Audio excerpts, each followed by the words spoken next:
So let's say someone had a lower extremity injury, maybe a knee or an ankle. They're not weight bearing. You could have them do chest presses, or if this is you, you could do chest presses in between sets of rehab exercises for your knee or your ankle, possibly even your hip.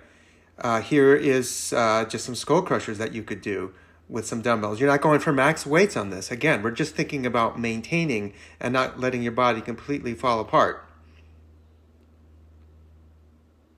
If you were seated, you were doing leg extensions or leg curls, for example, you could do some biceps curls in between. If you had access to a cable machine, here would be a seated row. I'm pretending my left leg is in a cast or injured. And you're not going to be going really heavy because normally you would use your other leg for stability, but just something, maybe a little higher reps so you don't let yourself detrain.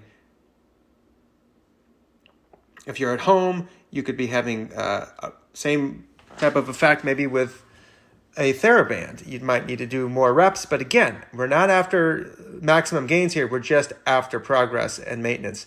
Say I had a shoulder problem or an elbow or wrist. I can't use one arm. I could still do sit-to-stands, or I could do squats to a chair. And then I could hold a weight with the other hand. If I'm an athlete, I want to keep some multi-directional stuff in there. I have an arm injury, I could do resisted cable walks. This is a dip belt and I can go in multiple directions.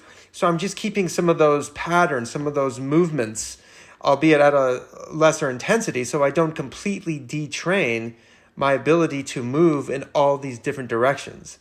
The problem is, again, you have an injury to one area, the whole body usually gets very negatively affected.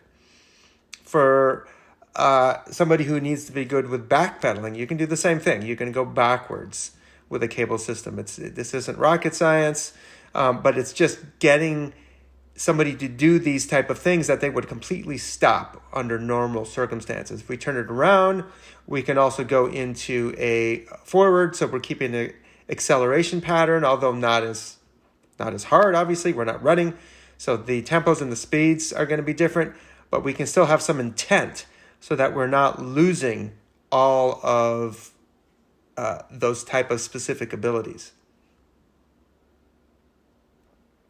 And then here's just some more examples for some smaller muscle groups. I have some leg injuries. I can do some cuff work, some upper back, some scapular work.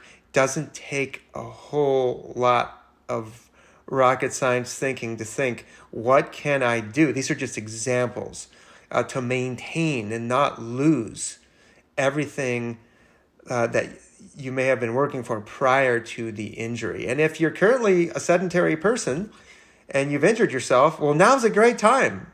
You're already doing rehab exercises. Start training some others.